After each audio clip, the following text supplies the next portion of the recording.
પપ્પા હતા એ ખૂબ ઓછું કમાય, માંડ ઘરને ખાઈને ખાવાનું માંડ થાય એવી પરિસ્થિતિ એની ઘરની. અને એમનો દીકરો સરસ મજાની સ્કૂલની અંદર શાળાની અંદર એડમિશન લીધું ને દીકરો કોલેજની અંદર એડમિશન લયા પછી એન્જિનિયર બને આવી ક્યાંક બાપને વૃત્તિ. ઘરની પરિવારની જે પણ વસ્તુઓ હોય એને લાવતા લાવતા જે પણ ખર્ચો હોય એની ઉપર કાપ મૂકતા મૂકતા દીકરાની જેટલી પણ એની સુખ સગવડતાઓ સંપદ એને આપી શકે એ બધું જ આપે. અને તેમ છતાંય તે દીકરો એક વખત જીદ કરે કે મને પપ્પા મોટર બાઇક લઈ આપો, ટુ વ્હીલર લઈ આપો. એટલે ત્યારે એમના પપ્પા એને ખીજાઈ જાય ને એવું કે જ્યારે કમાવ ને જ્યારે એન્જિનિયર થઈ જાવ ને ત્યારે તું તારી ટુ વ્હીલની પાછળ મને બેસાડજે. અત્યારે તમને ખબર ન પડે કેટલી વિશે શો થાય, પણ અત્યારે ટુ વ્હીલ લાવવી એ કોઈ શક્યતાઓ નથી. એટલે દીકરો બહુ ગુસ્સે થઈ જાય, એમ થાય કે પપ્પા રાત દિવસ મહેનત કરે છે તો મારા માટે કરે છે. આ જે પણ એણે ખડક્યું છે ઘરનું મકાનથી લઈને થોડીક પણ સંપત્તિ છે ને એ બધી મારા માટે જ મૂકતા જવાના છે. તેમ છતાંય તે હું માગું એ કેમ ક્યારેય પહેલી જ વખતમાં લઈ નથી આપતા. અને આમે બાળની એક જીદ હોય, પહેલી વખતમાં આવી જાય ને તો એ વધારે જિદ્દી બની જતું હોય. એ પછી બાળક કદાચ યુવાન થઈ જાય ને તો એની જીદ હોય ને એને સંતોષ વૃત્તિ મળતી હોય. એટલે એ બાળક નક્કી કરે છે, એ દીકરો નક્કી કરે છે કે એમ કરું, મારા માટે તો આ કોઈ મારા મા બાપ કંઈ કામ કરતા નથી, મારા માટે કંઈ ભેગું કરતા નથી, મારી ઈચ્છાઓ પૂર્ણ થતા નથી, તો હું ઘર છોડીને ચાલ્યો જાઉં. બાળક નક્કી કરે અને જોવે કે પપ્પા સવારમાં રવિવારનો સમય છે નહીં, મમ્મી પણ કોઈ કામથી બહાર ગયા છે અને એ બાળક ઘરની બહાર જવાની તૈયારી કરે છે. જોવે છે તો પોતાના ચપ્પલ ઘસાઈ ગયા હોય અને પપ્પાના બૂટ નવા હોય એટલે પપ્પાના બૂટ પહેરે છે. ઘરની બહાર જતાં જોવે છે કે પૈસાની થોડીક તો જરૂર પડશે, પપ્પા પાકીટ ભૂલી ગયા છે એટલે પાકીટ ઉઠાવે અને ઘરની બહાર મુઠ્ઠીયું વાળીને દોડવા જ મળે કે ઘરે હવે પાછું આવવું જ નથી. કારણ કે બાલ્યાવસ્થાની ઉંમર, એ કિશોરાવસ્થા, એ ખબર જ ન પડે કે મારે ઘરે નથી રહેવું છે, શા માટે આ બધા કમાતા નથી, કમાય છે, મને આપે છે, મારી સંતોષી મારે હું જેટલી પણ ઈચ્છાઓ પ્રગટ કરું એને સંતોષ થાય છે કે નથી મળતો એ કાંઈ લેવા દેવા ન હોય. બસ મને મારી સગવડતાઓ કેમ હચવાય છે, હું મારી મસ્તીમાં કેમ જીવું, આ વૃત્તિ જ્યારે હોય ત્યારે બાળક ઘર છોડે છે અને ઘરની બહાર દોડતું દોડતું જતું હોય. રસ્તામાં એને પથ્થર વાગે છે, પગ લોહી લુહાણ થઈ જાય છે. બૂટ પહેર્યા હોય ને તો એમને વિચાર આવે કે મેં ઘર છોડ્યું અને જેમના માટે છોડ્યું એમના પ્રત્યે મને એક તો ભાવ રહ્યો નથી, તો બેટર છે કે હું એમના મેં શૂઝ પહેર્યા છે ને એ પણ હું ફેંકી દઉં. એ બાળક શૂઝ પહેર્યા હોય એમના પપ્પાના એ ફેંકી દે છે. એ નફરત એટલી બંધાઈ જાય છે એને કારણ વગરની. ત્યારે એ શૂઝ ફેંકી દે છે ને તો એને પગની અંદર વાગે છે કંઈક. એક બાજુ બેસી જાય છે, પાણીની તરસ લાગે છે અને વિચારે છે કે મારી પાસે ખીચામાં પર્સમાં પૈસા તો છે, એમ કરું પાટો બંધાઈ આવું. પર્સ જ્યારે ખોલે છે એમ થાય છે કે કેટલું વજનદાર પર્સ છે મારા પપ્પાનું. પર્સ જ્યારે ખોલે છે તેમાંથી માત્ર 100 રૂપિયાની નોટ નીકળે છે. દીકરાને આશ્ચર્ય થાય છે કે દેખાતે તો પર્સ બહુ મોટું લાગે છે, તો 100 રૂપિયાની જ નોટ નીકળી હશે. ત્યારે જેટલા બીજા ખાના હોય ને એ ચેક કરવાનો પ્રયત્ન કરે તો એમાં સૌથી પહેલી ચિઠ્ઠી નીકળે કે રમેશભાઈ મહેતા પાસેથી ગયા વર્ષે દીકરાને લેપટોપ અપાવવા માટે 45,000 લીધેલા હતા, એ હજી ચૂકવાયા નથી, એટલે વહેલી તકે એ ચૂકવવાના છે. એટલે દીકરાને અંદરથી એવું થાય છે કે હું તો માત્ર મારી જેટલી પણ ઈચ્છાઓ એ પ્રગટ કરું છું, પણ મારા પપ્પા કેવી રીતે સગવડતા કરે છે કદાચ એ વાતને હું જાણતો જ નથી. બીજા ખાના છે એ ખોલે છે તો એકદમ નાની એવી ચિઠ્ઠી હોય, બધાની અંદર કોઈકની પાસે લીધા હોય, કોઈને આપવાના હોય, તો એનો હિસાબ હતો અલગ અલગ ચિઠ્ઠીઓની અંદર. 8-10 ચિઠ્ઠીઓ નીકળી. એક ચિઠ્ઠી હતી એકદમ બહુ નાની એવી હતી, પેપરનું કટિંગ હતું. એ ચિઠ્ઠી ખોલે છે તો ચિઠ્ઠી ખોલીને વાંચે છે કે જૂનું બાઇક દઈ જાઓ અને એના બદલામાં નવું બાઇક લઈ જાઓ. આટલી સરસ રીતે ચિઠ્ઠી સાચવી છે, મતલબ દીકરો વિચારે છે કે મારા પપ્પાએ મારી આ ઈચ્છા છે એને પ્રાધાન્ય આપ્યું છે. અને દીકરો વિચારે છે કે બની શકે કે રવિવારનો વહેલો ઉઠવાનો સમય છે, પપ્પા ક્યારેય ઉઠ્યા નથી અને આ દિવસ અહીંયા અંતિમ છે તો પપ્પા મારા કદાચ ત્યાં ગયા હશે. એ દીકરો દોડતો એ જે સરનામું લખ્યું હોય ત્યાં જાય છે અને જુએ છે તો ખરેખર એ જે નવી બાઇક વેચવાવાળો હોય અમુક પર્સન્ટેજની સાથે, તો એ અને એમના પપ્પાની વચ્ચે કંઈક મગજમારી ચાલતી હોય. દીકરો એવું વિચારે છે કે આ એક જ સ્કૂટર એવું છે કે અમારી ઘરની એમ કહેવાય ને કે જે પણ વાહન વ્યવસ્થા છે એમાં મુખ્ય છે. કોઈ સાજું માંદું થયું હોય, કોઈ મહેમાન આવ્યું હોય, કોઈને ક્યાંક લાવવું લઈ આવવું હોય, કોઈ માલ મિલકત લઈ આવવાની સારવાની હોય, તો એ બધું જ આ સ્કૂટર ઉપર થાય છે. અને છેલ્લે પપ્પા મને મોટર બાઇક અપાવવા માટે એનું સ્કૂટર, જૂનું સ્કૂટર છે 10-15 વર્ષથી, એ પણ વેચવા માટે તૈયાર થઈ ગયા છે. તો એક વખત એના પપ્પાને ત્યાં જાય છે અને જોરથી ભેટી પડે છે, બથ ભરીને રડે છે કે પપ્પા મને ખરેખર આટલી નહોતી ખબર કે આપણા ઘરની પરિસ્થિતિ આટલી ખરાબ છે. મેં એવું વિચાર્યું હતું કે ઘર છોડીને જતો રહો, મારું જીવન જેવું પણ વીતશે એવી રીતે હું વિતાવીશ, પણ મને ખરેખર નહોતી ખબર કે મારા માટે, મારા બાપ તરીકે, મારા મા બાપ તરીકે આટલું બધું તમે સમર્પણ તમારા જીવનનું આટલું બધું આપી દો છો. ઘણી વખત આપણે 15, 17 કે 18 વર્ષનો એક સમયગાળો એવો છે કે આપણા મા બાપે કરેલા ઉપકારનો આપણને ખરેખર અંદરથી ક્યારે એવો ગર્વ હોતો જ નથી કે એણે આટલું બધું આપણા માટે કર્યું છે. મા બાપને કદાચ આપણા ધંધા પગભર થઈએ, આપણે ભણતર માટે, આપણા લગ્ન માટે 2, 5, 25 વીઘા વેચવી પડે તો એણે વેચી દીધી છે, એવા દાખલા છે. તમારા લગ્નની માટે મા બાપને માથે કરજ કરવું હોય, આખી જિંદગી કરજ માથે ન હોય અને લગ્નના સમયે તમારા માથે કરજ કરે છે બાપ અને આજીવન હસતા હસતા પોતે ભરે છે, એવા પણ દાખલા છે. અને તેમ છતાંય તે આપણે ક્યારેક મા બાપને એવો અજંપો આપણે આપીએ છીએ અને હંમેશા માને તો આપણે અભણ કહીને જ ચૂપ કરાવી દઈએ છીએ. જો તમે યુટ્યુબ ને ફેસબુક વાપરતા હોય ને તો યુટ્યુબ ઉપર ડૉક્ટર અંકિતા મુલાણી મારી ચેનલ છે અને ચેનલની અંદર મેં એક મજાની અભણ 3 મિનિટની વાર્તા છે મેં લખી છે, નાટ્ય રૂપાંતર થયું છે કે એક બાળક 12મા ધોરણનું રિઝલ્ટ આવે સાહેબ અને ત્યારે એની મમ્મી એવું કે CBSEનું રિઝલ્ટ હોય એટલે મમ્મી એવું કે બેટા મને બતાવતો. એટલે ત્યારે એને મમ્મીને એમ કીધે કે તું ભાઈ બંધ થાય ને, તને કંઈ ખબર ન પડે ને, તને હું એમાં CBSEમાં ગુજરાતી ઇંગ્લિશ લખ્યું તને એ નથી ખબર પડવાની, તું તો અભણ છો.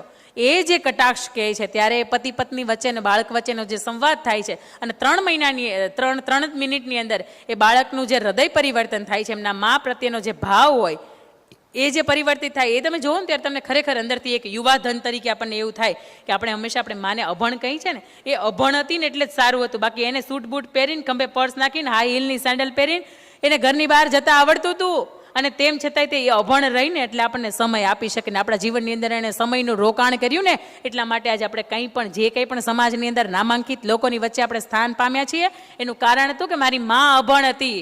અને જેટલાની મા અભણ છે ને એના જ તે દીકરા આગળ કંઈક પામ્યા છે. બાકી માએ એનું જ કર્યું છે ને તો એ દીકરા ખરેખર ક્યાંક પાછળ રહી ગયા છે. અને એના માટે મારે તમને વાત કરવી, 2 સગા ભાઈની હું તમને વાત કરું કે અહીંયા જ્યારે સરદાર સાહેબને આપણે યાદ કરીએ ને ત્યારે એક સગા ભાઈની વચ્ચે વાત થઈ હતી અને હવે સ્ત્રીઓની જવાબદારીઓ અહીંયાથી ચાલુ થાય છે કેવી રીતની. અને આ વાત કદાચ 2 મિનિટની વાત છે પણ યુટ્યુબના માધ્યમથી 7 થી 8 મિલિયન લોકોએ આ વાત જોઈ છે એટલા માટે મને અહીંયા રિપીટ કરવાનું મન થાય. 2 ભાઈ હોય, એક દાદા હોય, એમના પત્ની હોય એક્સપાયર્ડ થયા હોય પણ 2 ભાઈને જુદા કરી દીધા હોય એમણે માલ મિલકતથી, જે પણ ભાગ પડે તો એ બંનેનો ભાગ અલગ અલગ વહેંચી લેવાનો. મોટા ભાઈને બાકી હોય અને મોટા ભાઈને ત્યાં શીંગ વાવી હોય, શીંગનું ઉત્પાદન થાય, એનું ખડું હોય, ત્યાં બંને ભાઈના ભાગ પડી જાય ને બીજા દિવસે એને ખેતીવાડી બજારની અંદર જઈને વેચવાની હોય. એટલે આગલા દિવસે રાત્રે જ્યારે નાનો ભાઈ સૂતો હોય એને વિચાર આવે કે મોટા ભાઈના લગ્ન થયા છે, સંતાનો છે, બાળકો છે, એમને દાદાને સાચવે છે, એમના પત્ની છે, મારા કરતાં એમને વધારે ખર્ચો લાગતો હશે. હું એમ કરું મારામાંથી 5, 10, 15 ગુણી લાવ અને ત્યાં એનામાં મોટા ભાઈનો જે ભાગ છે ને એમાં નાખી આવું. એ રાત્રે એ ભાઈ જાય અને એનામાં ભાગમાંથી જે કંઈ પણ આવ્યું હોય ભાઈઓ ભાગે એમાંથી ત્યાં મોટા ભાઈને ત્યાં આપી આવે. મોટા ભાઈ પણ એ જ લોહીના, એવી જ ખાનદાની, એવી જ ખુમારી, દાદાનું લોહી. એને પણ વિચાર આવે કે નાનો ભાઈના લગ્ન બાકી છે, કાલ સવારમાં એને ખર્ચો લાગશે અને આજે 2 પૈસા એને બચાવ્યા હશે તો કામ લાગશે. એટલે એમ કરું મારામાંથી 10, 15 ગુણ લઈને તું ત્યાં એનામ નાખી આવું. આગલે દિવસે સાંજે ગણી હતી તો 300 હતી, એકની વધવીને એકની ઘટવી જ હોય તો બીજા ભાઈને પણ રાત્રે વિચાર આવે કે હું મારામાંથી 15 ગુણ લઈને એનામ નાખી આવું. બીજે દી જ્યારે હિસાબ થયો ત્યારે બેયનામાં 300 ગુણ હતી. એનો મતલબ એવો થાય કે જ્યારે ભાઈ માટે આપી દેવાનું મન થતું હોય ત્યારે ઘરની અંદર એ પરિવારની વચ્ચે રામાયણનું સર્જન થાય. પણ મારા ભાઈ માટે હું આટલું 100ની અણી જેટલું નહીં આપું, આવી જ્યારે દુર્યોધન વૃત્તિ આપણા જીવનની અંદર, આપણા મનની અંદર પ્રવેશતી હોય ત્યારે ઘરની અંદર હસ્તિનાપુરનું સર્જન થાય. એ ઘરની અંદર મહાભારત સર્જવાનું ચાલુ થાય જ. હવે આ ઘરને અવધપુરી બનાવવું કે હસ્તિનાપુર બનાવવું એ સ્ત્રી પાત્રની જવાબદારી છે. પણ એમ કહેવાય ને કે એક માં છે ને એ 100 શિક્ષકોની ગરજ સારે. વાતમાં સંપૂર્ણ સહમત, પણ મોબાઈલ મૂકે તો, નેટ બંધ કરે તો, ટીવીની અંદર આવતી જે સાસુ વહુની પવિત્ર રિશ્તાને જે કેવી હમણાં મને નામ ભૂલાઈ ગયું, સાડી પહેરીને આવે છે, હા અનુપમા, હા એ બધી સિરિયલ ખરેખર બંધ કરે તો એ એક શિક્ષકની 100 શિક્ષકોની ગરજ છે એ માતા સારે, પણ એ તો થઈ શકે, નહીં તો ન થાય. એટલે બાળકના જીવનની અંદર એમ કહેવાય ને કે 100% જ્યારે સંસ્કારના ભાગલા પડે, પહેલો શબ્દ આપણો, તો એમાં 20% જ સંસ્કાર એવા હોય કે બાળક આખું જીવન જ્યાં પણ ઉછર્યું હોય, જેવા સમાજની વચ્ચે જ્યાં પણ જે પણ સંસ્થામાં ભણ્યું હોય, જે પણ કોલેજની અંદર એણે ભણવાનું પૂર્ણ કર્યું હોય તો એમાંથી 20% જ સંસ્કાર આવે. બાકીના 80%નો રેશિયો છે ને એ ઘરે મા બાપના ભાગે આવતો હોય. અને એમાંય 24 કલાક સતત એને જેના સંપર્કમાં જે પાત્ર રહેતું હોય એ પાત્ર એટલે માં. એમના ભાગે આવતું હોય. એટલે બાળકના ઘડતરની અંદર સૌથી શ્રેષ્ઠ યોગદાન હોય તો એ બાળકના જીવનની અંદર એ માનું યોગદાન છે. વિદેશના એક પીડિયાટ્રિક ડૉક્ટર છે કે જેમનું નામ છે બેન કાર્સન. બેન કાર્સન બહુ નાના હતા, એમના માતા ડિવોર્સી, વિદેશની અંદર રહે, 2 પાળીની અંદર જોબ કરે અને સિંગલ પેરેન્ટ્સ તરીકે એમનો ઉછેર થાય. હવે આ બેન કાર્સન છે એ જ્યારે ખૂબ નાના હતા ત્યારે એમની સંગત બદલી, અવળી સંગત થઈ. એ ખીચાની અંદર ચાકુ રાખવા મળ્યા, લોકોની સાથે ગાળોગાળી કરવા મળ્યા. એમના માતાને જ્યારે કોઈ ઠપકો આપ્યો ત્યારે એક સામાન્ય માતા એને ઠપકો આપે, એને મારે, એને એને એના ઉપર રિસ્ટ્રિક્શન લાવી દે, એની ઉપર સતત વોચ રાખે. અને એમ કહેવાય ને કે આદર્શ માતા, તો આદર્શ માતા એને કહી શકાય કે બાળકની અંદર જે પણ સડો, આપણે કેરી હોય ને એની અંદર જેટલો પણ સડો હોય ને એને આપણે રહેવા દઈએ, સારું સારું ભાગ હોય ને એટલો જ આપણે લઈએ, સડાને આપણે વતાવીએ નહીં. તો એ માતાએ પણ વિચાર્યું કે મારા બાળકને હું કદાચ સમય નથી આપી શકતી, આ એનું પરિણામ છે. રોજ સાંજે નક્કી કર્યું કે મારા બાળકની સાથે જે પણ મહાપુરુષો છે, જે પણ સત્પુરુષો છે કે જેણે સમાજ માટે કંઈક સારું કર્યું છે, હું એમની જીવનની વાતો છે, એમના પ્રેરક પ્રસંગો છે, હું એમને સંભળાવીશ. એમને સંભળાવે. અને થોડા દિવસ પછી એમને માતાએ બાળકને પૂછ્યું કે બેટા તારે મોટું થઈને શું બનવું છે? તો કે મારે ડૉક્ટર અંકલ બનવું છે ને આપણા પરિવારના જે આપણે સોસાયટીના નાકા ઉપર મોટો સરસ મજાનું એનું વીઘા એકનો ફળિયોવાળો બંગલો છે ને, મારે એવા ડૉક્ટર બનવું છે. એટલે એની માતાએ કહ્યું કે બેટા તને ખબર છે કે ખીચામાં ચાકુ રાખે છે? એટલે પેલા બાળકને તેવું કે મારા માતા મારે ભાળી ગયા હશે કે શું એમ, એક ખીચામાં ચાકુ રાખે ને હુંય રાખું તો બરાબર, સારી વાત છે કે ડૉક્ટર તો બની જ જઈશ. પણ એની માતાએ ફરીથી કહ્યું કે બેટા એ ખીચામાં જે ચાકુ રાખે છે એ લોકોના દુઃખ દર્દ છે એને દૂર કરવા માટે એનો ઉપયોગ કરે છે. પણ બેટા તમારા ખીચામાં જે કદાચ ચાકુ છે એનાથી લોકોને દુઃખ અને દર્દ પહોંચે છે, એને પીડા પહોંચે છે. હું એટલું ઈચ્છીશ કે જો ખરેખર તમારે ડૉક્ટર બનવું હોય તો એ ચાકુ તમે રાખો, મારી ના નથી, પણ એ ચાકુનો તમે કેવી રીતે ઉપયોગ કરી શકો એ તમારે વિચારવાનું છે. હવે તમારે એ સમજણની સાથે જીવવાનું છે. એ બાળક મોટું થાય છે અને પીડિયાટ્રિક ડૉક્ટર બને છે. આજે પણ મને પરફેક્ટ યાદ નથી કઈ યુનિવર્સિટી, એની અંદર એ લેક્ચરર તરીકે પણ કામ આપે છે.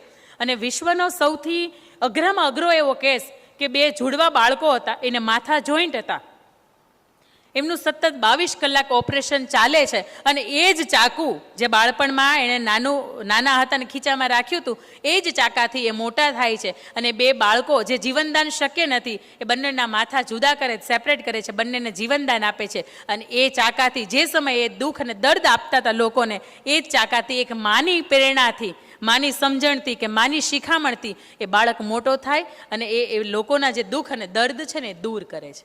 એટલે માં જે પણ કહે ને એ બાળકની અંદર ડિટ્ટો કોપી છપાઈ જતી હોય. કારણ કે માં એક એવું પાત્ર છે કે 9 મહિના સમાજ કરતાં વધારે ઓળખે છે. એની આંખ બંધ કરે ને ત્યાં એને ખબર પડે છે કે બાળક શું વિચારે છે. એટલે ઘણી વખત હું હંમેશા એવું કહેતી હોય કે એક મા તરીકે જ્યારે તમારે બાળકની ઘડતરની વાત આવતી હોય ને ત્યારે બહુ જવાબદારી બનતી હોય. પણ એક સ્ત્રી તરીકે હંમેશા એક જીવન હોય ને, એક આદર્શ સ્ત્રી અને એક કોમન સ્ત્રી, એની વચ્ચેને હું ડિફરન્ટ કાઢું ને તો મને એવા 5 થી 10 એવા મુદ્દા મળે કે આદર્શ સ્ત્રી અને આપણામાં ફેર શું છે. એક આદર્શ સ્ત્રીની એક ડાયરી મેં વાંચી હતી, ખુશખુશાલ જીવનના એણે 10 પ્રસંગો વર્ણવ્યા હતા. એ 10 પ્રસંગ બહુ ટૂંકમાં લખ્યા હતા એણે કે કઈ કઈ વાતની અંદર હું ખુશ છું.